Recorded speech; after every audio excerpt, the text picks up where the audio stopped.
All right, episode 9 of the Sweaty Fantasy Football Podcast. Welcome back. I'm Justin. Zach is joining me today. Just a quick at the top, thank you guys for watching episode number 8. We're currently at 135 views. We're having a ton of fun making these videos, so it's cool that you guys are watching them. If there's any questions that you guys have or anything you want us to talk about, feel free to throw it in the comments. We love making these videos, so any engagement we get is super awesome. Today, we're going to be talking Dynasty Treadmill teams.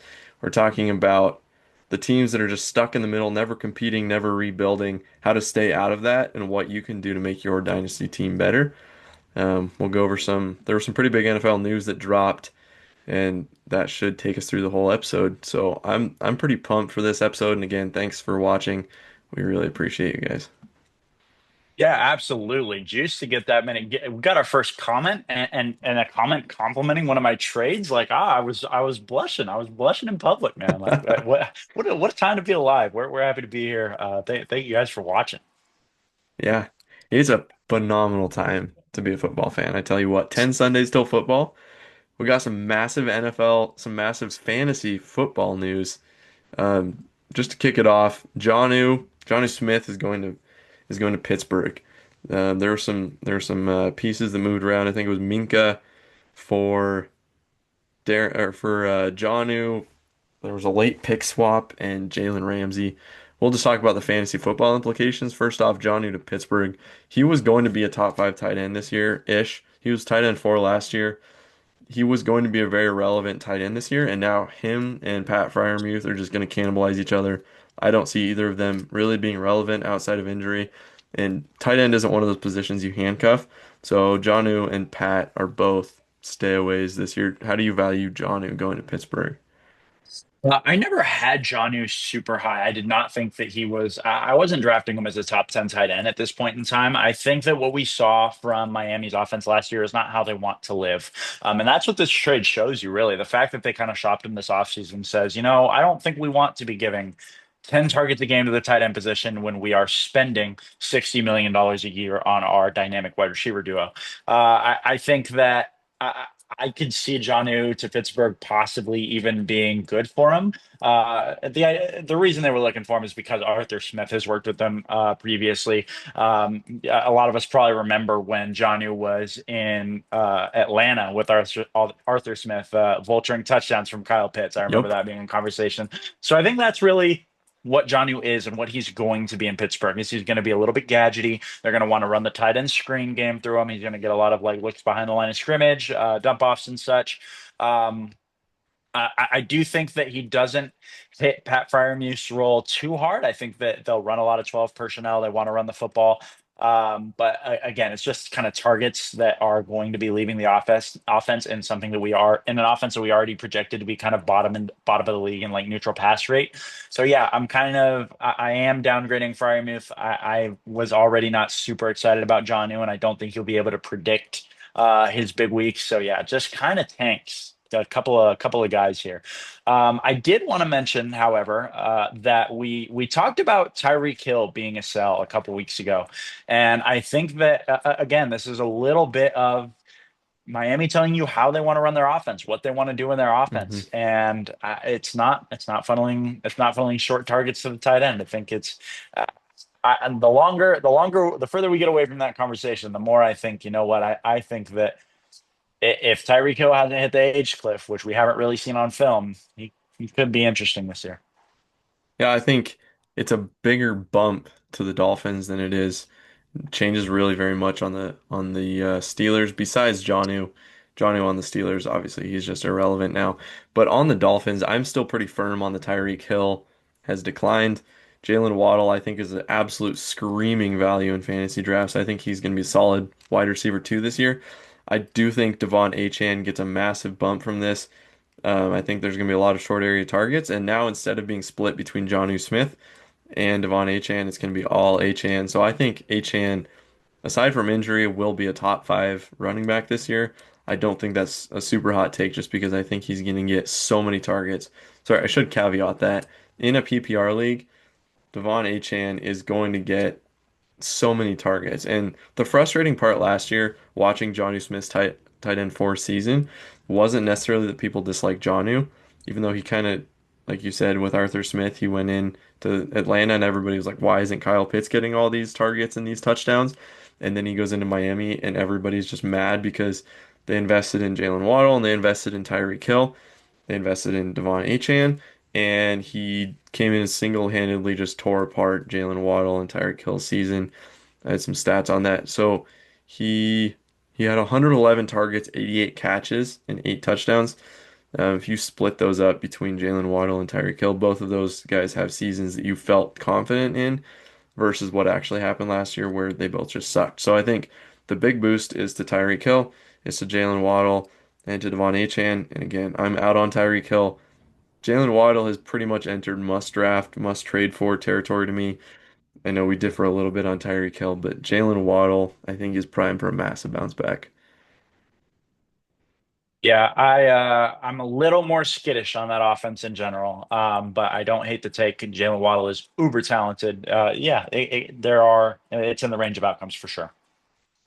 Yeah, I guess one more note, the worry with I presented a case for Jalen Waddle earlier this offseason in the Dynasty buys episode, and one of the things I said was if McDaniel wants to keep his job, he'll change how the offense from how it was last year. And that was kind of the bet that you had to make was like, do they want to change from how they went last year, or do they think that they can re-roll it? Well, trading Jonnu away to me says that they don't think they can keep the offense the same and be really good. They're like we're paying Jalen Waddle and Tyreek Hill so much money. Why are we not just focusing the offense through them, giving them bajillion targets a game and seeing how that turns out? Which, talking about the Dolphins offense, leads us into the next piece of news. Darren Waller unretired after 2 years of being out of the NFL. I guess he got tired of making music or whatever. Um, I I mean, that mixtape was, or that diss track on Kelsey Plum was pretty brutal to watch. I watched like 5 seconds of it and turned it off. But, so he's been retired for 2 years. He got traded from the Giants because the Giants still had the rights to his contract. So he's on Miami now. Um, I mean, the gut punch reaction was like, get this guy on your team. He's on dynasty waivers. We need to jump all over this. Get as much fab as you can. Dump all of your fab, dump all of your fab into Darren Waller. And then you take a step back and look at it, and he's 33. He's gonna play the season at 33. He's 32 right now. He's been retired for 2 years. I mean, um, with the departure of Jonnu Smith, 20% of the targets were vacated. I think that gets pretty evenly dispersed between Jalen Waddle, Achane, and Tyreek Hill. I mean, there's really the last time we saw him on the Giants in 23, he played 12 games. He got 6 targets a game, 500 yards, a touchdown, and was a tight end 22. I think that's pretty comparable to what we'll see in 25. So, really, if a tight end 15 to 20 season is kind of what I see. And I don't think this drops Jalen Waddle, Tyreek Hill, or Devon Achane back. I think there's just an overreaction to Darren Waller and I would still be going after the Dolphin guys pretty hard now. I'm all the way out. I do not want any Darren Waller. I almost said this pre-show when we were discussing, but I'm going to present it to you now. I will bet that Darren Waller is not a top 24 PPR dynasty tight end or PPR tight end this year. Does not finish as a tight end too, essentially. And I'll bet whatever you want on it. You know, I love a good I would jersey not take bet. that. You're not taking that bet. No. You really okay? You said 15 to 20. I That's think a high I end think tight end too. I think he has a good chance to finish 15 to 20, but I think that there is greater than a 50% chance he is just completely cooked. Is the tight end 40 somehow and is completely irrelevant. He had injury problems when he was in the league. He Yeah. had injury woes when he was with the Giants, and I was like 21 years old. You know what I mean? Like that hmm was, yeah. So I have really no interest whatsoever. I would not roster him. Yeah, we were talking about this pre-show, like, are we putting in waiver claims for him? I was going through my entire roster. And the problem, it sounds like, oh yeah, I would put in a waiver claim for Darren Waller. The problem is you have to drop somebody. And so I was going through my entire roster, top to bottom, including, if you watch last week's episode, my taxi squad, I could not find a single player that I would drop on my team for Darren Waller because a tight end 30, if you're outside of the top five tight ends, you're basically streaming the position. I'm not going to dump any fab or cut anybody with any sort of potential for Darren Waller. It's just tough. And he doesn't even fit into your taxi squad. So in the Mm-mm. event where you're using the taxi squad as the bottom of your bench, which you shouldn't be if you listen to last week's episode, but in that event, like you're, yeah, there's just no, he's not rosterable. If you do pick him up tonight with that little Spencer Rattler drop that you were weighing, I will probably clown you in the chat for it. And if someone else spends fob on him, yeah, I will be aggressive calling them stupid for sure. Zach and I did a trade. We weren't going to originally talk about this, but we did a trade where I moved ahead of Trevor in the amount of fab I had, potentially to try to bait him. We're gonna laugh really hard.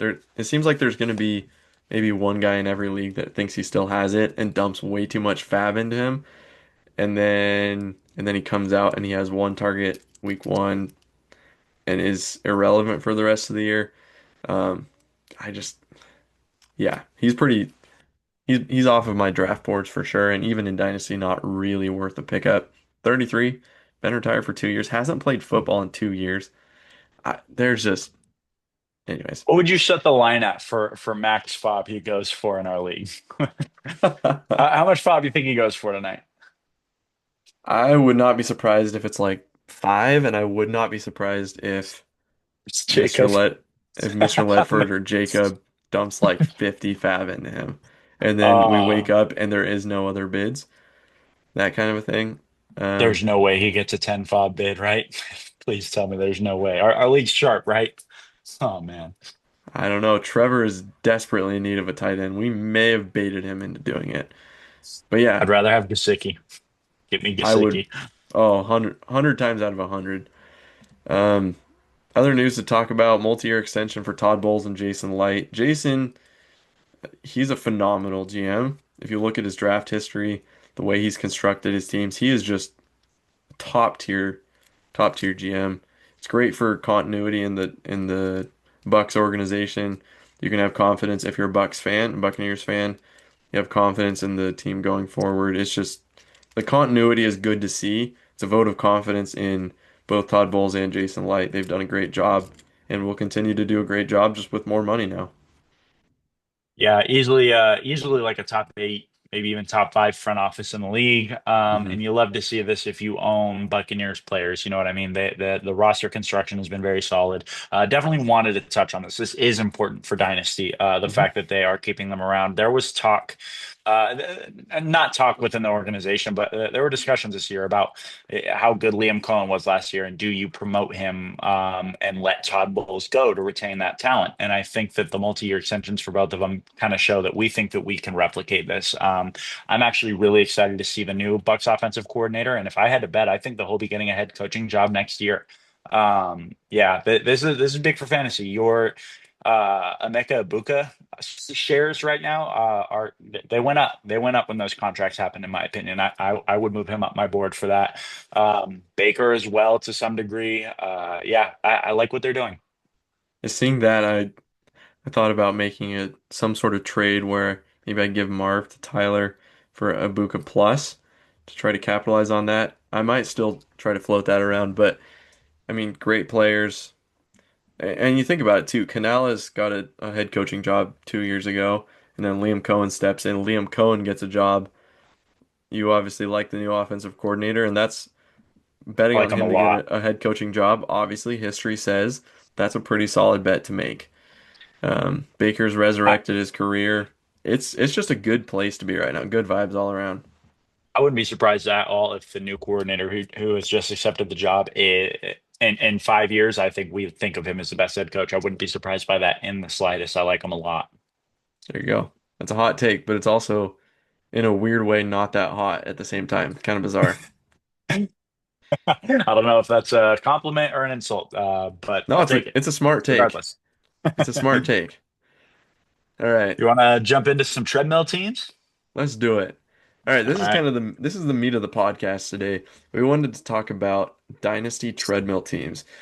And you don't want to be a dynasty treadmill team. We'll just get that out the gate. You don't want to be stuck in a position where if you're in a 10 team league, you're spot five to about eight. You're not in contention for the top pick. and you're basically going to be one of those teams that's going to get bounced in the first week of the playoffs. You don't want to be in that middle spot. You want to tear it down to the nubs, do a rebuild, and hopefully then get back up into being a top one, two, three team where there you can see a realistic outcome, not like a you look at everybody and you kind of squint your eyes and you're like, well, I think through injuries I could see a way where I can get ahead of this team.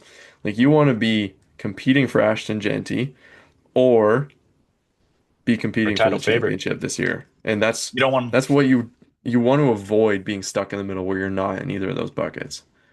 you do not want to be the Steelers or the Cowboys of your fantasy Correct. league. You do not want to be on that treadmill of mediocrity, really running in place. Yeah, that's really what it comes down to for me. That's a great way to put it. The treadmill of mediocrity. Um, yeah, you're just not like you wrote that in our show doc. You're just not going anywhere. You're not going up or down. You're just going to be watching football every week. And once week 14 ends, you think pretty much the fantasy football season ends at week 14 because you don't know any different. Yeah, it's a scary place to be. That's why I won 2 games last year and now own Genty, Hampton, and Trevion is because I tore it down. I will not be between 5 and 8 every year, and I'll burn it down again in 2 years if I need to. I will not be one of the. I know I have 3 people that I want to highlight in our league and kind of talk about their what that looks like for them. I know you kind of want to get a little better into more into the rosters, and I kind of want to talk about more of who they are as dynasty players. Um, noticing it now, we only have one piece of overlap, so we'll get to talk about 5 teams here. Do you wanna go through your? Oh, you got a lot. Okay, you want to jump into it? Sure. I'll go with my number one. My number one, I was looking through this list and at the top was Mr. Ledford. So he's 17 and 25 all time. He's only had he only had two first round picks last year, which Zach, we were talking about it before the show, and he did flip one of his picks and then a future pick to get Michael Penix, which I don't love that move. But so he had two first round picks in 25. He has one in the next 3 years, 17 and 25 all time. So our league has been going on 3 years. Oh, I forgot to mention actually. So I've played through 7 seasons of Dynasty. I'm in two leagues. One league has been going on 4 years. The other one's been going on 3 years. The scoring the scoring finished by champion. Number one, so the team that scored the most in the regular season has won it 4 times. Number two has won it 2 times, and number three has won it 1 time. Aside from that, nobody has ever won coming from the fourth or fifth place.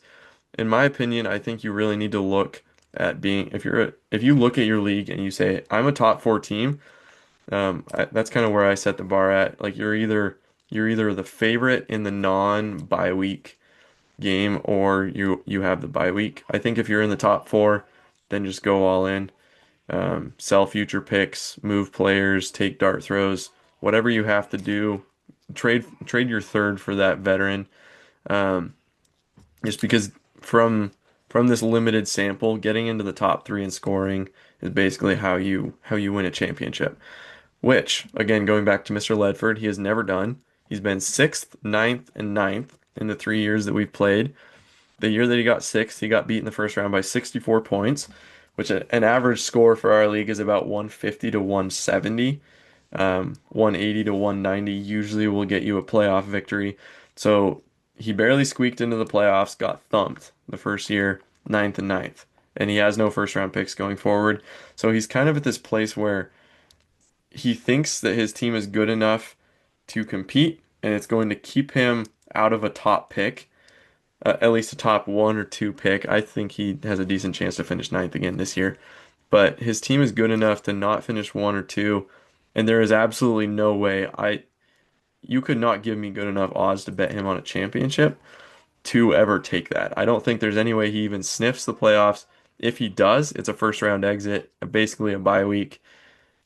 It's just he's floating in this place where you're never good enough to compete, and you're never bad enough to get the truly top talent.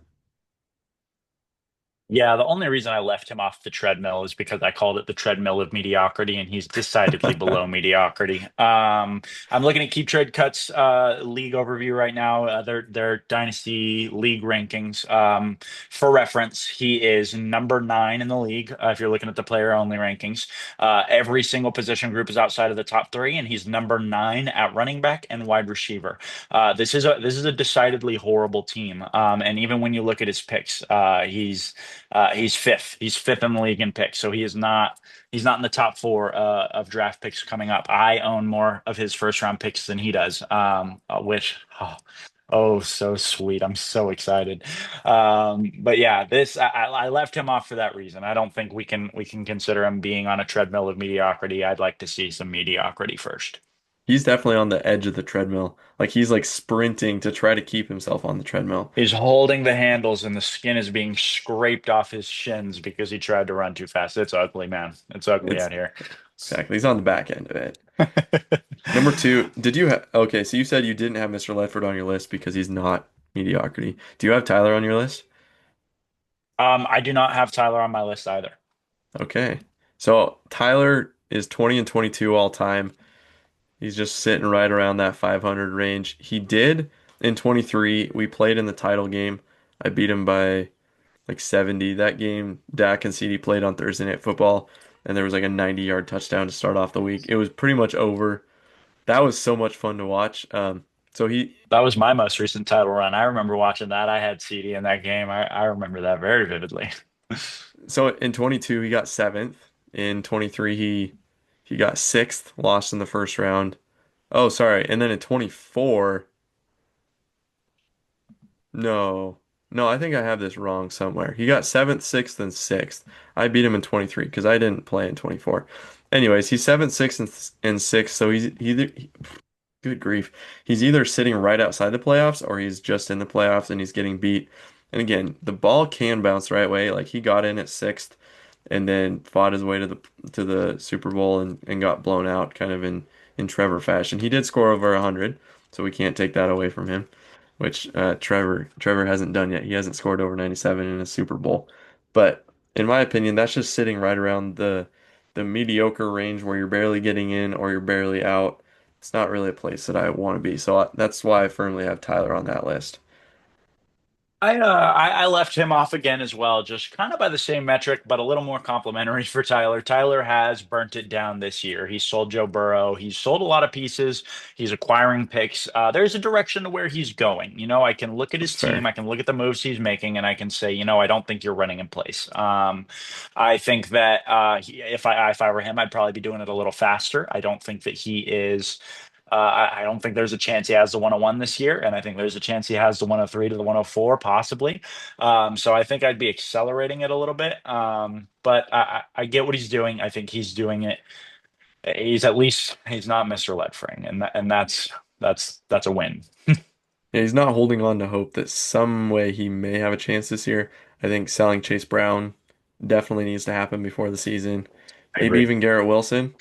If you can get a first or two for Garrett Wilson, I might look to doing that. Yeah, I just think 20 and 22 all time.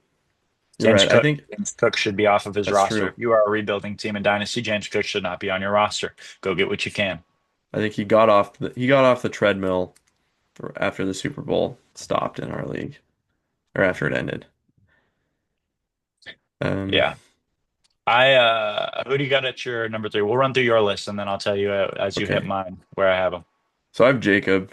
I have Jacob at number three on our. Okay, this is where we start to overlap. I have Jacob on my list. Okay. He's 23 and 19 all time. He has told the chat repeatedly that he cares less about a Super Bowl in our league than he does being near the top of all-time wins, which is crazy because he's 23 and 19. So he has four more wins than losses in 3 years of the league. So he's not really even cracking the top at that either. So he's kind of just floating in mediocrity for both. In 22, he was sixth. He actually made a run to the championship and lost. 23, he was second. I was looking, he was second, but he got 8 and 6. So it was a really weak year where he got second. He got a first round bye and then lost in the second round by 50 points. At 24, he was fifth. was bounced in the first round. So like he's constantly making it to the playoffs and getting booted in the first round just because his team really isn't good enough to compete with like the big boys. He's not a title contender or even a top 2 or 3 team. He's just consistently making it to the playoffs and doing nothing with it. So that's a place I don't really want to be. He has enough good players. Like if you're in this place where you're fifth, sixth, fourth, and you're just consistently not getting over the hump, that's a good spot because you know your team is at least good enough. He has some good players that you could sell for a lot. And when you have enough good players that you could sell, that accelerates your rebuild. You don't have to like finesse your way into getting first. He has good players that he could rebuild, and I think he needs to do it sooner rather than later, or he will get sixth place again this year and bounce in the first round. Yeah, I have Jacob at my number one spot. I think that he Okay. embodies what I mean when I say a treadmill team. So you talked about his record, 23 and 19. When I looked at his record, I looked at the playoff record as well. I looked at all games played. 25 and 22. That is a 53% win percentage. That is just about dead center. That is just about running in place. If you look at his prior 3 seasons, his records were, including playoffs, 8 and 7, 8 and 7, 9 and 8. So it just Steelers-esque is what I think when I look at that. I look Yep. at his roster and it feels like it's all depth. He has a nice little collection of wide receiver and running back twos that will never win you a game. You know, you probably won't be bottom three, bottom four in the league, but you just simply will not win a semifinal game with the roster that he's put together. And really what pushed him up to number one was the fact that he believes he has a shot. He's asked me a few times about like whether how much I think that he is an actual contender, whether I think he has a shot to win the league. He had, I believe he had at one point 5 2027 first round picks. He owned Hmm. the first round in 2027. I believe he's down to 3 of those now. Four. He's down to four. But the fact is he had his rebuild ready made for him Hmm. and he sold picks to go get players and still just doesn't have much of a shot. I believe we talked about it a few weeks ago. He made the Rasheed Rice move. He moved a first and a second to go get Rasheed Rice. And it just kind of feels like he's treading water. He kind of plane crash in the middle of the ocean. Everybody else is dead, and he's just kind of floating around the body parts, just Yep. hoping that someone sees him before the sharks get him. You know what I mean? He's kind of the definition of just play in the middle for me. Yeah, I mean, I'm looking at his team right now. He has Mahomes, not super great for fantasy. Caleb, we obviously really like. Bucky and Kyron. I mean, that's not Jameer Gibbs and Devon Achane, but that's a pretty good. He has the classic. He has T. Higgins and Devonta Smith. He has the two like elite wide receiver twos in the league where you know for a fact that they're not going to be the wide receiver one, but they're going to be solid. He has Laporta, Jameson Williams. So I mean, his team is just it's one of those teams that it's solid. You're never gonna go to next week's matchup and say, "Oh man, I'm gonna kill this team. This team has no chance against me." But you're also not gonna go to next week and be like, "I think I'm probably gonna get blown out by 80 points this week unless my players play well." I just yeah, I mean, obviously we both touched on it. He's just running in place. My fourth place team, I have Micah. And I think this is probably where we disagree because you think he is not even mediocrity. I think with trading for Jamar and CD, I do regret the CD trade a lot. Jamar, I think I got good value for. Anyway, that's beside the point. He has good players, so I think he's trying to move himself up. But in my opinion, he's moved himself up into like a solid fifth place. And again, that's not where you want to be. He's 14 and 28 all time. It's the worst in our league. He's never made the playoffs. He's gone 8th, 10th, and 7th in the 3 years that this league has been going on, which we've talked about it before. It's crazy. He has the most messages in league history. To care this much about a league and not even crack the top six of a 10-team league is you have to try incredibly hard to do it. And I just think like he's just floating around. He's never like tried to stockpile picks and get a rebuild going. He's trying to compete. He has, like I said, he has Jamar and CD, so he has some good players, but he's just not close to contending. and you're gonna have a pick ahead of him. Gabe's gonna have a pick ahead of him. Tyler's gonna have a pick ahead of him. Like he's probably gonna be picking fourth. And with those two players that I mentioned earlier, it might be closer to fifth or sixth. I could see him being like the sixth place team, losing in the first week, and then his pick is the number four pick. He's running on the treadmill. Just tear it down. Between Jamar and CD, you could get a boatload of firsts and some solid young, I mean, maybe not even solid, just some good young players back, some potential. I think he just needs to tear it down all the way to the nubs and stop pretending. 14 and 28, it's not going to get you anywhere. Yeah, I'm probably a little bit of an oversight not having him on here. I think I'd probably put him at four at the lowest on my list, and I probably could bump him up higher. I went a little bit, I leaned a little bit into no, you have to be on the treadmill of mediocrity, you have to be mediocre. And he has never been that. He's never made the playoffs. Yep. But he does have a team that we expect to see in the playoffs this year. And he doesn't really have any direction. He's not going to win the Super Bowl. He's number seven by Keep Trade Cuts ranking as far as pick value goes. It's rough. It's hard out here to be Micah. So yeah, I think putting him on the treadmill is not a bad take at all. Zach and I had a little bit of overlap. Now we're going to go through Zach's list of the remaining guys that weren't on my list. So we hit Jacob at number one on my list. Jumping into my number two spot, I actually have Mr. Fiesler here, which is going to seem like a little bit of a hot take, I think. The reason it's a hot take is because he's number one in all time wins in our league.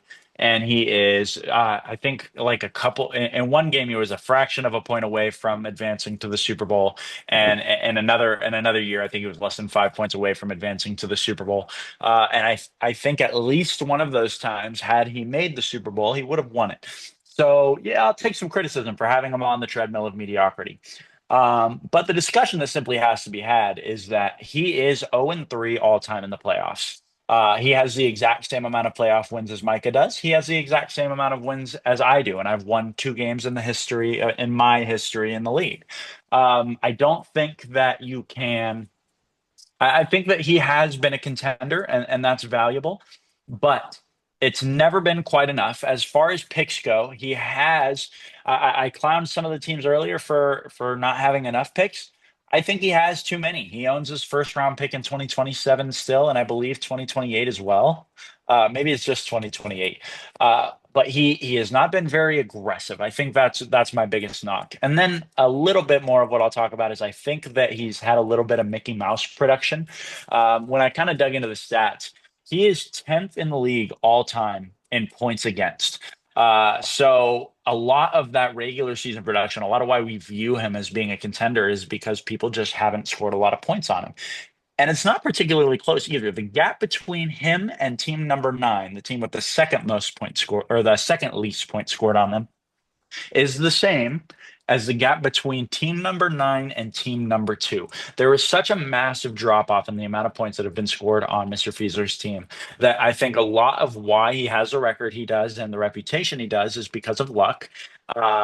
And I think that the 0-3 record in the playoffs speaks for itself. Yes, he's been close in some of those matchups in the playoffs, but when you look at the teams, there's five teams in our league who have played in more than one playoff game.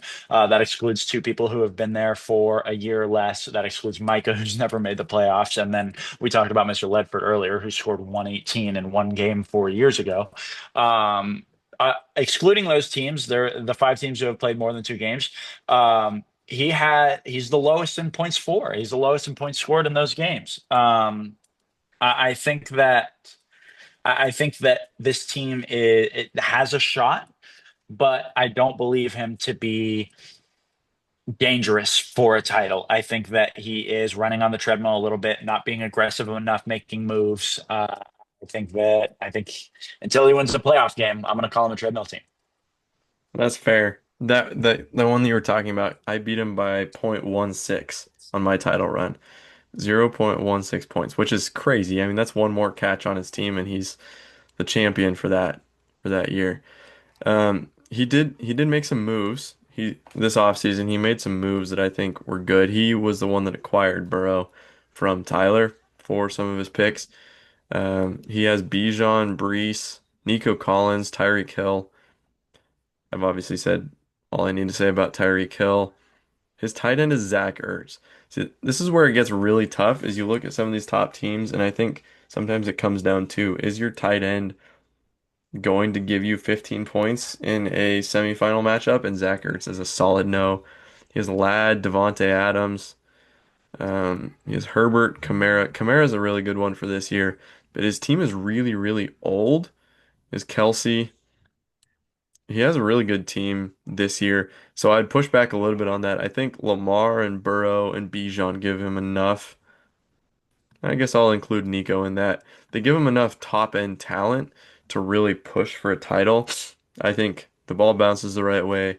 Lamar and Joe can both put up 50 fantasy points in a week. And then if Bijan also gets 40 and Nico gets 30 in that week, he could beat, he has enough top end talent to hang with anybody. So I think he's a little bit higher than a treadmill team.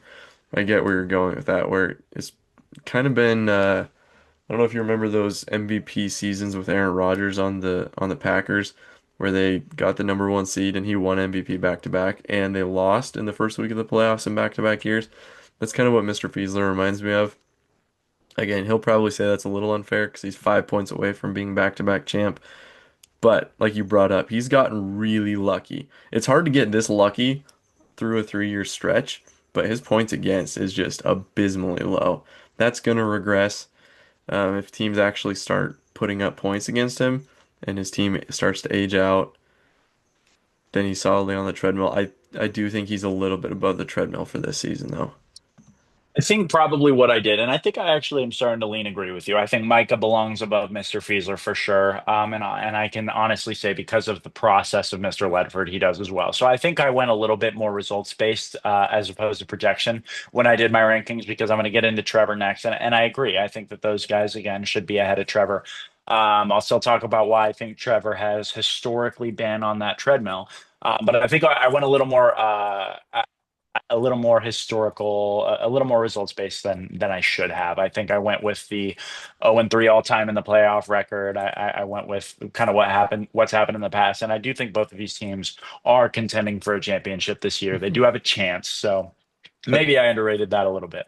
I think process wise, Mr. Fiesler, he's had a solid process. Like his team is winning a lot of regular season games. The ball's obviously bounced the wrong way in the playoffs, but his team is solidly. He's got the bye. I don't know if he got it in 22 off the top of my head. Twice. He has been a first round exit in the 3 years of the league, and twice he got the first round bye, and twice he lost in the first round And he has or less second round. losses. He has less losses than Micah has wins.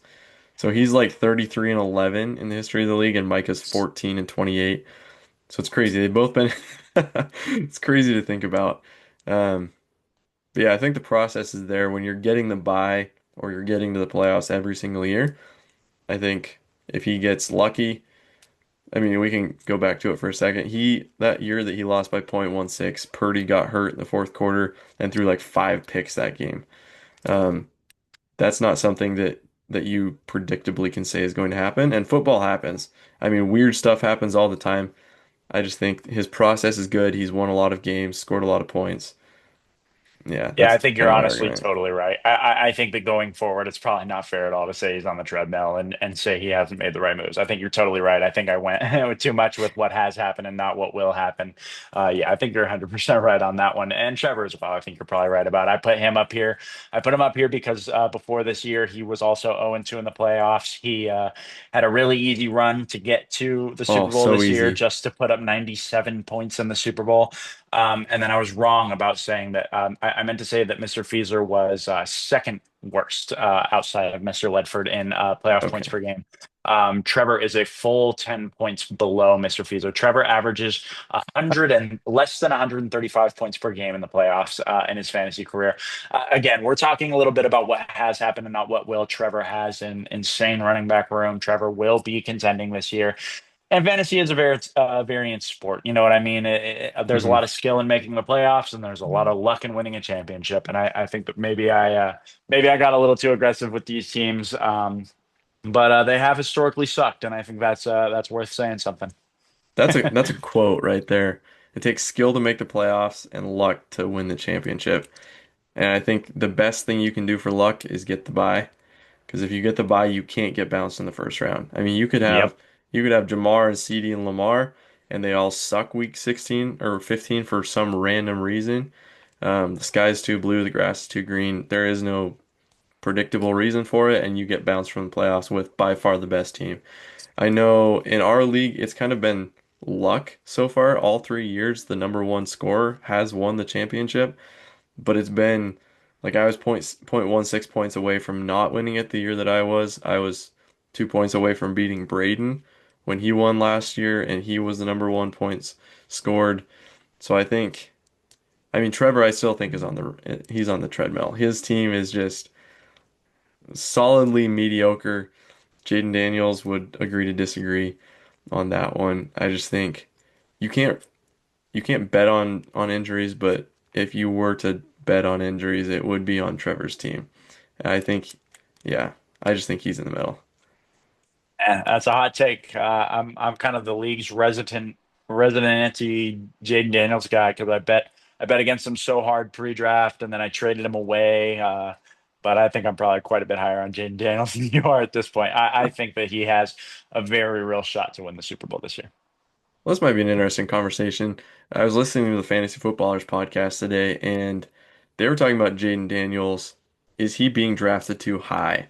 So he's being drafted in the third round as the quarterback three. He finished as the quarterback five last year.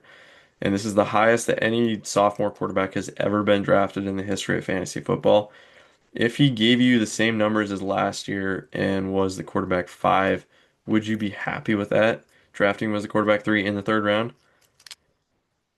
Yeah, I think so. I think that obviously when you're drafting that high, you're looking for someone who can give you a QB1 overall season, and I think that is in the range of outcomes. I think he's not who I would choose there at QB3. I'm probably taking Jalen Hurts there, but I mean he's a quarterback four in my redraft rankings. Yeah, I am a little bit worried about a little some of the touchdown regression stuff. I am a little bit worried about some of the injury stuff. The way he takes hits is not something I love. But also, like there's just a lot of meat on the bone for him to improve. I think there are still things that he could show that he hasn't shown yet I'm willing to bet on him showing. He was very good. He showed the ability to learn and improve throughout the year. And also when he was QB5 last year, that included the first few weeks where he was That's true. kind of learning, like knowing the ropes. He's going to come in with a full offseason of being the starting quarterback this year. I think that I'm completely fine taking that bet on Jaden Daniels there. He offers a rushing floor that you don't get taking a guy like Burrow in that range. Yeah, he's a perfectly fine pick. I'd much prefer if I'm drafting QB early to be landing a Lamar or a Josh. And then I'm more inclined to kind of wait until the later rounds and try and catch some value, some draft value. So he's not someone that I'm going to be very high on this year, but I'm never going to want look across the matchup, That's see that I'm true. playing Jaden Daniels and feel good about it. You know what I mean? Do you still have the keep trade cut up? I do. Where's Trevor at as far as team for 25? Full team players only. Trevor is team number two. So I Okay. believe that him and then Mr. Fiedler at number three. So maybe I did just kind of get cooked on my a little more historical again I didn't know that. I from wasn't my trying to set perspective. you up for that. I was just thinking No, I think he's I know. probably he is he's solidly in the top four. And again, that's the metric I kind of gave at the top. When you look at the league, if you're in the top four, you might as well go for it because at the end of the day, we are still playing fantasy football. We're trying to win, we're trying to have fun. And it's if you're sick like us, rebuilding is fun, but you do want to eventually watch your players play on the football field, not play on the high school football field. And so I wouldn't recommend that he tear it down. I think he I think he would like to be back in the Super Bowl to try to kick the Mr. Under 97.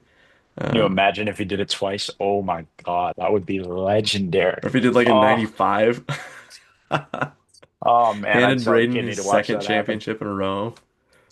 Oh, That's one thing I will say about these rankings is if you look at the overall rank of the team on a 1 to 99 scale, kind of how Madden does it, the gap between Trevor at team two is The gap between 1 and 2 is bigger than the gap between 2 and 7, which is pretty significant. I think there's a big kind of tier right there. Trevor Yep. still has 2 first-round picks. I don't think that if I was the number 2 team in the league, I would be holding on to those 2 picks. No. Yeah, I think that he's close. Again, I think I rated him incorrectly. I rated him a little bit for the past, not the future. But I think he's in a spot where if it bounce, a lot would have to bounce right, but he could compete with Braden potentially. If all of Braden's players got hurt and his players didn't, then he could compete. hey, any given Sunday, we talked about the. Yes. I mean, nobody would have guessed he'd score 97 coming into that week. Nobody wrote off Trevor going into that game. You know what I mean? And there were points in that week where Braden was very nervous. So Yeah. it's fantasy. Yeah, and was I mad at him because I scored 200 and he got into the championship and I didn't? Yes. Did I see him scoring 97? No. I was saying his team was bad and he shouldn't be in the championship. I did not expect the 97. But anyways, I try not to digress too much. I do that a lot. I talk about what could have been. It's like a 60-year-old guy sitting on the porch talking about high school football. Just the what could have been. I mean, that one time we took him to state. That's how I feel. I'm gonna be 60 and I'm still gonna be talking about Mike Evans. Nobody's even gonna know who Mike Evans is at that point. They're gonna be like 1.8, what? Yeah, Yeah, jealousy is a hell of a drug, man. I get it. it's bad. I'm just kidding. Well, that wraps up everything I have to say about the treadmill teams this week. What do Yeah, we got next week? What do we got next week for everybody? I don't think we have that hammered out yet. Oh, okay, that's my fault. Well, stay tuned for a surprise episode, I suppose. Yeah, we're gonna whip something really good up. Yeah, Absolutely. hopefully this helped you guys with some general fantasy football dynasty strategy. We had a lot of fun filming this episode. We've had a lot of fun with the episodes we have so far. Again, 10 Sundays. 10 Sundays until NFL football. Thank God. So Yeah. stoked. All right. Put anything in the comments if you want us to answer any questions. Thanks for watching. See you guys next week.